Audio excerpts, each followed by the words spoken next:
The Vren ambassador's claws extended halfway, teeth bared in a silent threat that would have sent lesser species scrambling for cover. Lieutenant Sarah Chen didn't move. She stood between the 7-foot insectoid dignitary and the small orange tabby that had somehow wandered into the Grand Hall during the most important treaty negotiation in human history. The cat, utterly unconcerned with galactic politics, sat cleaning its paw. "Remove that creature," Ambassador Crix hissed, mandibles clicking in disgust. "Before I do it myself." Protocol dictated minimal force in the presence of foreign dignitaries, but every instinct screamed that sudden movement would escalate this beyond repair. The Vren were predators. Movement meant prey. She'd read the briefings twice, memorized the cultural footnotes. This wasn't aggression, it was instinct.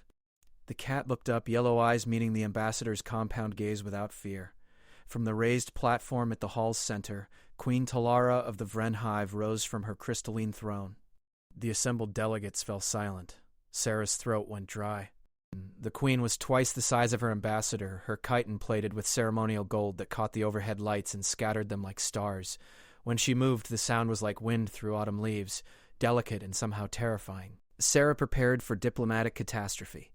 Earth's first real chance at joining the Galactic Assembly, destroyed by a house cat. Queen Talara descended the platform with measured steps. Her personal guard, 12 warriors bred for nothing but violence, tensed as one. Sarah could see the tension in their postures, the way their secondary limbs twitched toward weapons that protocol demanded they leave holstered. Ambassador Crix stepped back, his earlier bravado evaporating as his queen approached.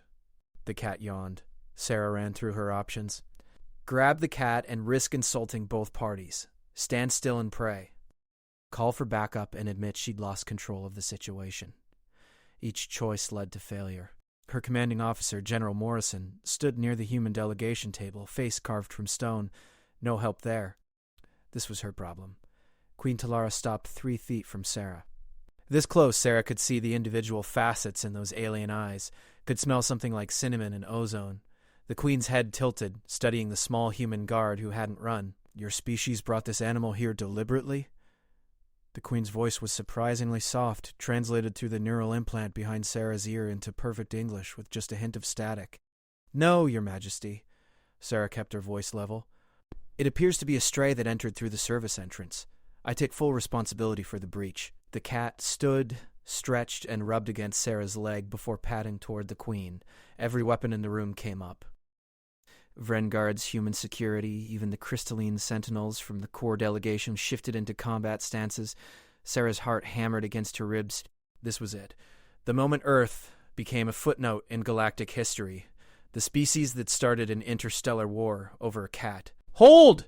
Queen Talara commanded. Her guards froze. She looked down at the small creature now investigating her lower legs with obvious curiosity. "This animal shows no fear." "Cats don't really fear much of anything, Your Majesty," Sarah said quietly. "They're apex predators on our world. Small ones, but they don't know that." The queen made a sound like grinding crystals. Laughter, Sarah realized with shock. The queen was laughing. "Ambassador Crix," Queen Talara said, without looking away from the cat, "you attempted to intimidate this creature with a threat display." "Yes, my queen." "It showed disrespect by—" "It showed indifference," the queen corrected, "as is its nature. And when you snarled, what did the human guard do?" Sarah felt the weight of every eye in the room. "She stood her ground," Crix admitted. "She placed herself between you and a creature she values, despite your superior size and natural weapons." The queen knelt, a movement that brought gasps from the assembled delegates. A Vren queen did not kneel. Ever. She extended one clawed finger toward the cat. She showed no fear because she calculated no true threat. The animal showed no fear because it is known no predator that could catch it. Both acted according to their nature.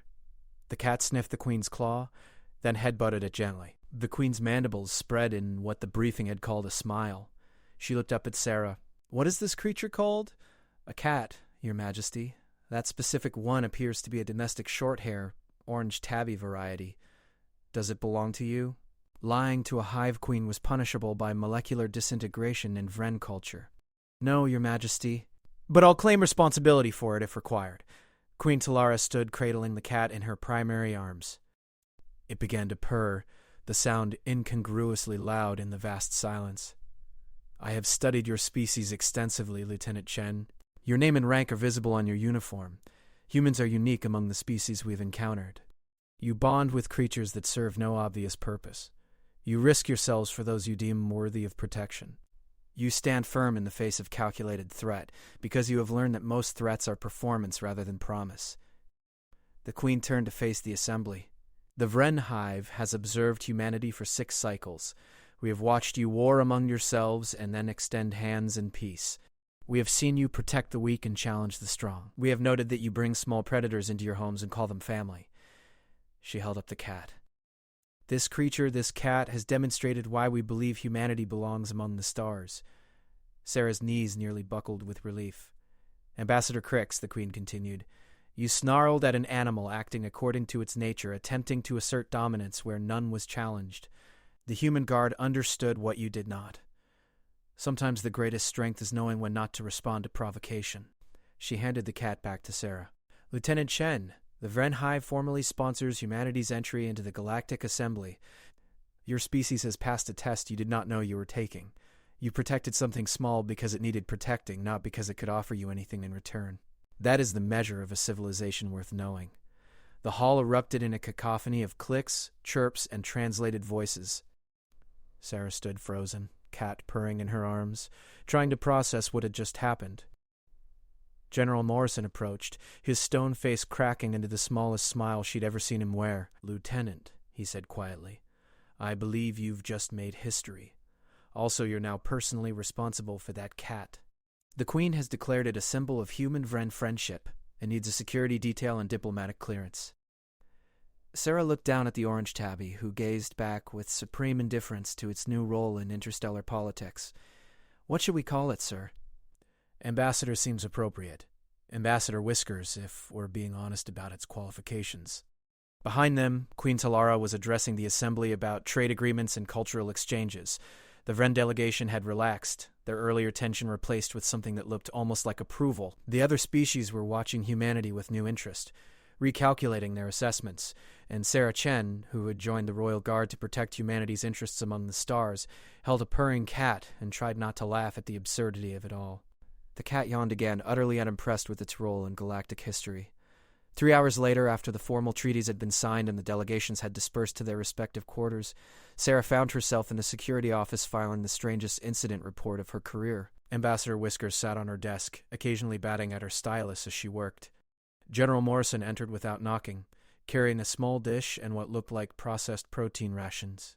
The Vren have specific dietary requirements for their diplomatic animals. The Queen sent these over. Apparently, Ambassador Whiskers is now entitled to the same meal allowances as any other member of the diplomatic corps. Sir, how did a cat get past security in the first place? Morrison's expression went carefully neutral. One that I'm sure we'll investigate thoroughly, eventually. Understanding dawned. Sir, did you...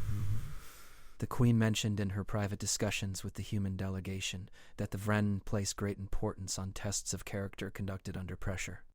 She implied that previous species seeking assembly membership had been subjected to various scenarios. Morrison scratched Ambassador Whiskers behind the ears. The cat leaned into it. It's possible that our intelligence division anticipated this and prepared accordingly. It's also possible that a stray cat simply wandered in at a very convenient moment. We'll never know for certain. But, sir, what if I'd failed? What if I'd grabbed the cat or pulled my weapon, or... Then we would have demonstrated that humanity reacts to unfamiliar situations with force rather than assessment. Morrison pulled up a chair. The Queen watched you calculate odds, evaluate threats, and choose the path of least harm. That's what she wanted to see. Not blind aggression, not fearful retreat, measured response. Sarah fed Ambassador Whiskers, who attacked the food with undiplomatic enthusiasm. I was terrified, sir. So was I. So was every human in that room. Morrison smiled. But you didn't let that terror control you. That's the difference between fear and cowardice. One is natural, the other is a choice. A soft chime indicated an incoming message. Morrison checked his datapad and raised an eyebrow.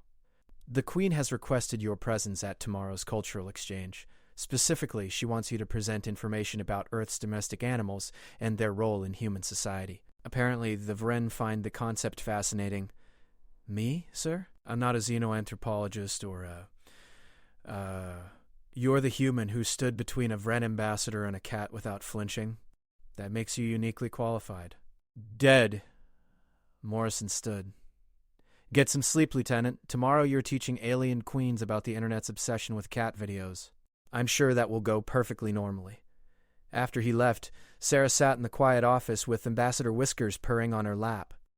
Through the window she could see the Vren delegation ship, its organic curves illuminated against the star field. Somewhere in there, Queen Talara was probably reporting back to the Hive about humanity's worthiness, all because of a cat. Sarah pulled up her personal terminal and began researching. If she was going to present Earth's relationship with domestic animals to an alien queen, she needed to be thorough. She started with cats, naturally, but expanded to dogs, horses, birds, even the more exotic pets humans had adopted over millennia. A pattern emerged. Humans didn't just domesticate animals for utility.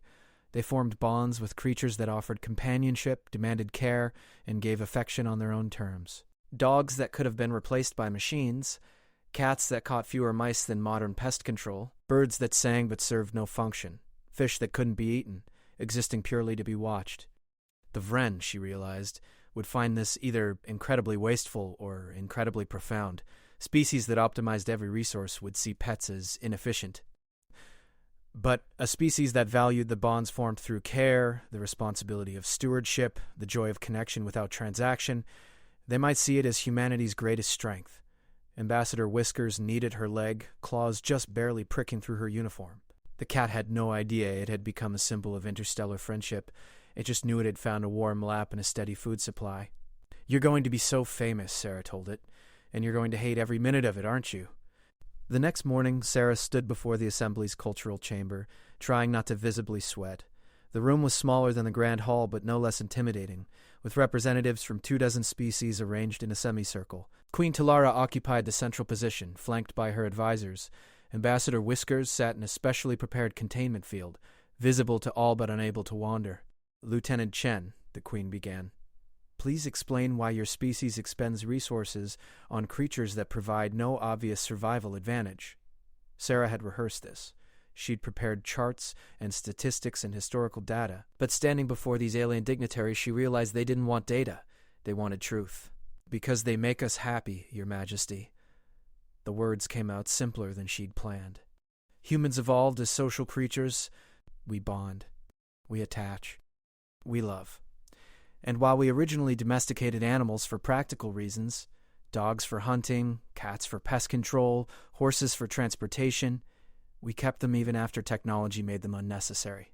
Because they'd become family. A crystalline delegate from the core delegation spoke, its translated voice like wind chimes. This seems inefficient. Emotional attachment to inferior species. Maybe, Sarah agreed, but inefficiency isn't always weakness. Caring for something that depends on you teaches responsibility. Loving something that can't love you back the same way teaches empathy. Humans who grow up with pets learn to read nonverbal communication, to provide care without expectation of return, to value life in forms different from their own. Images of humans throughout history with their animals, soldiers with dogs in foxholes, children sleeping with cats, elderly people finding purpose in caring for pets, therapy animals in hospitals, service dogs guiding the blind. We don't keep pets because they're useful. We keep them because they teach us how to be better humans. They remind us that strength isn't just about survival, it's about what you choose to protect. Queen Talara leaned forward, and this cat, this Ambassador Whiskers. What does it teach you? Sarah glanced at the orange tabby, who was grooming itself with total disregard for the audience. That confidence doesn't require size. That showing no fear and feeling no fear aren't the same thing. That sometimes the most powerful thing you can do is exist exactly as you are, without apology. The Queen's mandibles spread in that unsettling smile. The Vren Hive understands pack structure, hierarchy. Every member of the Hive has a function, a purpose. We do not waste resources on sentiment. She paused, and Sarah's heart sank. But we have observed that the species most successful in adaptation are not those who are most efficient. They are those who maintain diversity of thought, flexibility of purpose, and capacity for connection beyond utility. Humanity's greatest weakness, by our measures, is also your greatest strength. You care about things that do not advance your survival. You protect the small and the weak. You form bonds with creatures that cannot offer equivalent exchange. This makes you vulnerable. It also makes you valuable. The Queen approached the containment field. Ambassador Whiskers looked up, recognized her, and chirped a greeting. The Galactic Assembly has species of great military might, technological advancement, and resource wealth. What we lack are species who understand that civilization is measured not by its weapons, but by what it chooses to nurture. She turned to address the full assembly. The Vren Hive proposes that humanity be granted full membership status with voting rights and access to all trade networks. Furthermore, we propose a cultural exchange program. We wish to understand this concept of pets. Perhaps there is wisdom in caring for things simply because they exist, not because they are useful. Sarah stood there, holding her presentation materials, trying to comprehend that she'd just explained cat ownership to aliens and somehow strengthened humanity's position in galactic politics. After the session ended, Queen Talara requested a private audience. Sarah found herself in a small chamber decorated in Vren style, all flowing organic lines and bioluminescent panels. "You were afraid yesterday," the Queen said without preamble, "when Ambassador Crix threatened the animal." "Yes, Your Majesty, but you did not show it. You calculated and responded appropriately." The Queen's head tilted in that bird-like way. This is what separates mature species from juvenile ones. The ability to feel fear and act despite it. To recognize threat and choose measured response over panic. "The cat wasn't afraid at all," Sarah pointed out. "No, the cat was ignorant of danger, not brave in facing it." "You were brave. There is a difference." The Queen produced a small crystalline object from a pouch at her side. The Vren traditionally offer gifts to warriors who show honor. You are not a warrior in the combat sense, but you fought a battle of composure and won. This is for you. It was warm to the touch, pulsing with faint internal light. "Your Majesty, I don't understand." I just stood there. "You assessed, calculated, and chose the correct action, which was inaction. You protected something weaker without escalating threat. You showed respect for both your charge and my ambassador. These are the marks of wisdom." The Queen's mandibles clicked softly. The Vren test all potential allies. Some tests are combat, some are negotiation. Yours was simpler. We placed you in an impossible situation to see how you would fail. Instead, you succeeded in a way we did not anticipate. Understanding crystallized. You were never going to hurt the cat. You acted on the assumption of danger and chose protection over aggression. That told us everything we needed to know about human character. Sarah looked at the crystal in her hand, feeling its weight. "What about the other species? Did they have similar tests?" "Each test is tailored to cultural values. The core were tested on resource negotiation. The Threxian delegation faced a scenario involving honor debt. The Corvin were presented with a logic puzzle that had no solution."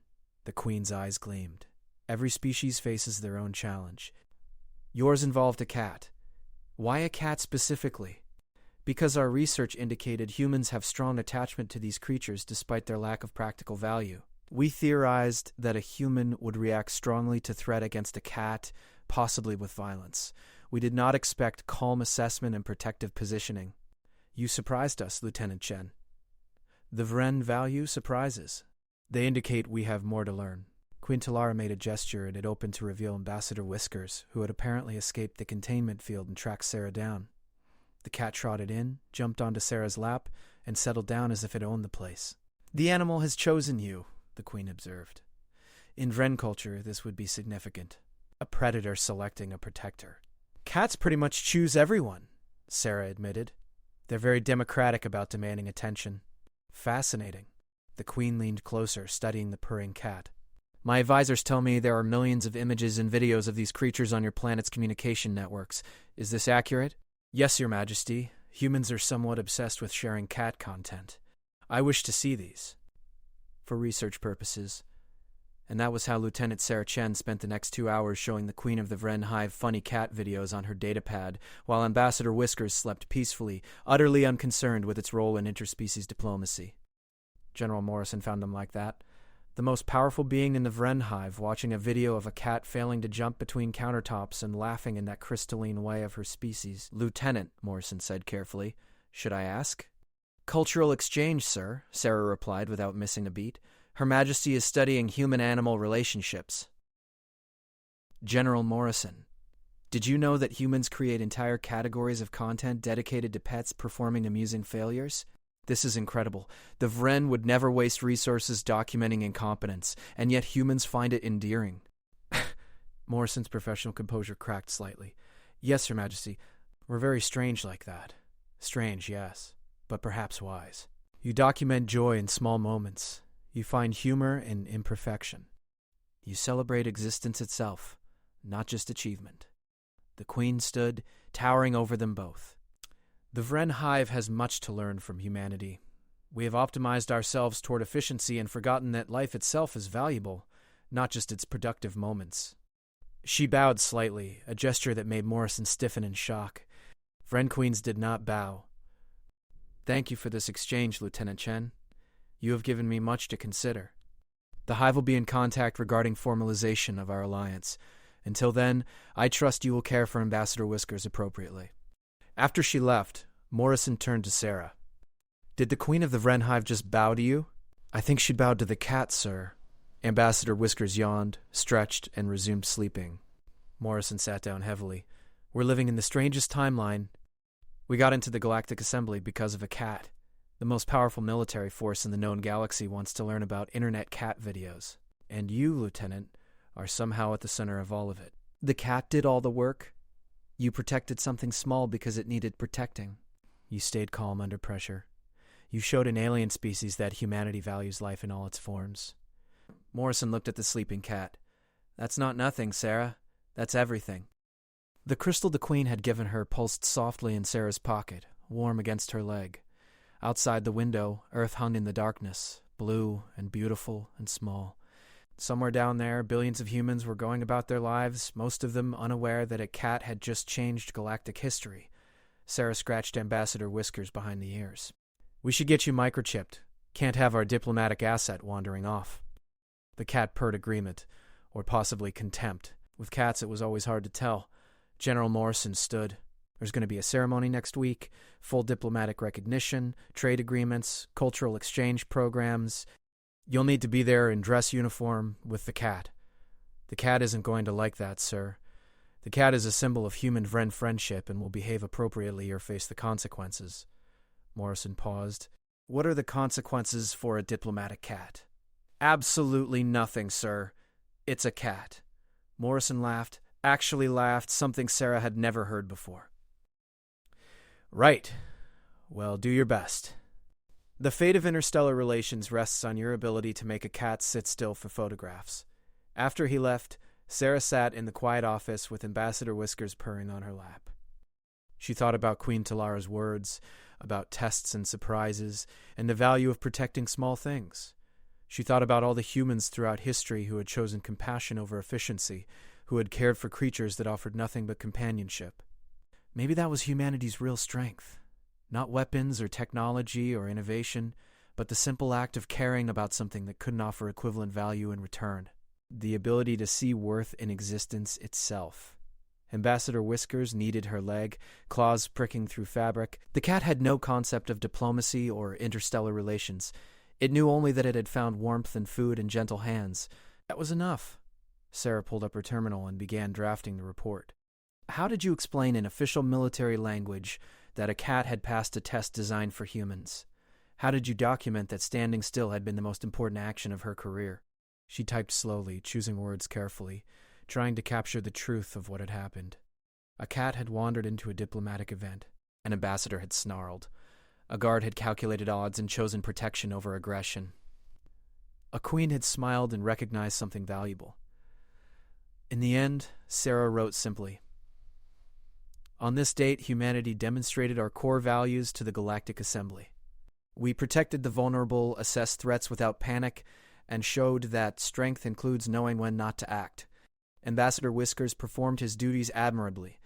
She submitted the report and leaned back in her chair. The cat slept on, dreaming whatever cats dream, utterly unconcerned with politics or protocol or the weight of representing an entire species. Maybe that was the real lesson. Sometimes the most important thing you could do was simply exist, exactly as you were, without fear or pretense. Sarah looked out at the stars, at the vast darkness between worlds, at the impossibility of what they'd just accomplished. Humanity was going to the stars.